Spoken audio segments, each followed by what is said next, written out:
lui donnèrent une verge. Chaque prince une verge selon les maisons de leur père, soit 12 verges. La verge d'Aaron était au milieu de l'air. Verset 7. Moïse déposa le verge devant l'Éternel dans la tente de témoignage. Le lendemain, lorsque Moïse entra dans la tente du témoignage, voici, la verge d'Aaron pour la maison de Lévi avait fleuri. Dis avec moi, avait fleuri. Elle avait poussé des boutons, produit des fleurs et mûri des amandes. Et Moïse ôta de devant l'Éternel toutes les verges et les porta à tous les enfants d'Israël, afin qu'ils le vissent et qu'ils le prisent chacun leur verge. Acclamons la parole de Dieu. Reprends ta place. Yes. Je prends pour vous Jean 17, verset 19 à 20, et nous allons finir par Deutéronome 16, verset 16. Que je lise directement mes textes pour commencer. Yes. Jean 17, verset 19 à 20.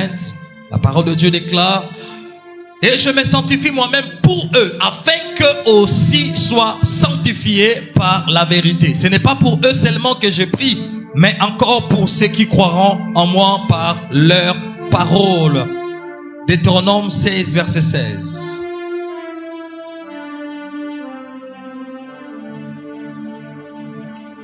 Je sens la présence de Dieu ce soir. Je veux que tu te connectes à cette atmosphère. La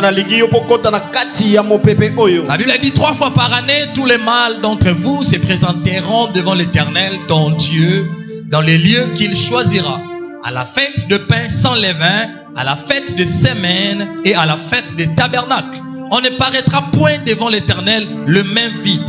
Chacun donnera ce qu'il pourra selon les bénédictions que l'Éternel ton Dieu lui aura accordées. Tu établiras des juges et des magistrats dans toutes les villes que l'Éternel ton Dieu te donne selon tes tribus, et ils géreront les peuples avec justice. Acclamons pour cette lecture. Alléluia. Amen. Alors je viens avec un sous-thème qui est une question. Je suis venu te poser ce soir. Qu'est-ce qui te représente? Qu'est-ce qui te représente dans le monde des esprits? Bien-aimé dans le Seigneur, je commence mon message pour dire ceci: que étant sur la terre, tu ne dois en aucun jour oublier.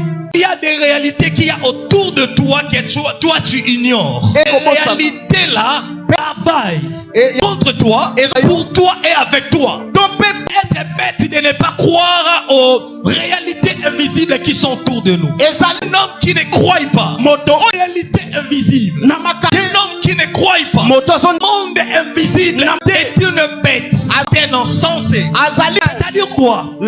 Tu dois oublier tes vêtements, oublier ton téléphone, oublier même tes enfants. Tu ne dois jamais oublier qu'il existe un monde qu'on appelle le monde invisible, le monde des esprits. La Bible déclare par la foi nous savons que le monde est formé par la parole de Dieu, sorte que on voit ne vient pas des choses visibles. Je me poser la question, après avoir récité ce verset, si ça ne vient pas des choses qu'on voit, des choses visibles, ça vient de quoi? Moi-même je peux répondre, ça vient des choses invisibles. Quoi? Tout ce que tu as comme résultat, tout ce que tu as comme réalité dans ta vie, ça ne vient pas du monde visible, mais ça vient du monde invisible. Voilà le pourquoi. La Bible déclare, il commence avec toi depuis la jeunesse. Dit, créons à notre image, qu'il soit à notre ressemblance. Là je suis dans Genèse chapitre 1 verset 27. Là ce n'est pas la création physique, parce que après cette parole, la Bible ne nous a pas montré où était l'homme. Et à ce moment là que l'homme a commencé à exister. Et quand nous venons, nous arrivons en Genèse chapitre 2 verset 7. La Bible déclare, Dieu forma l'homme de la poussière de la terre, il insoufflant dans ses narines un souffle.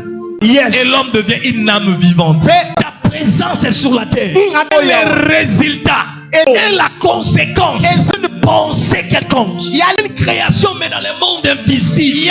Voilà le pourquoi.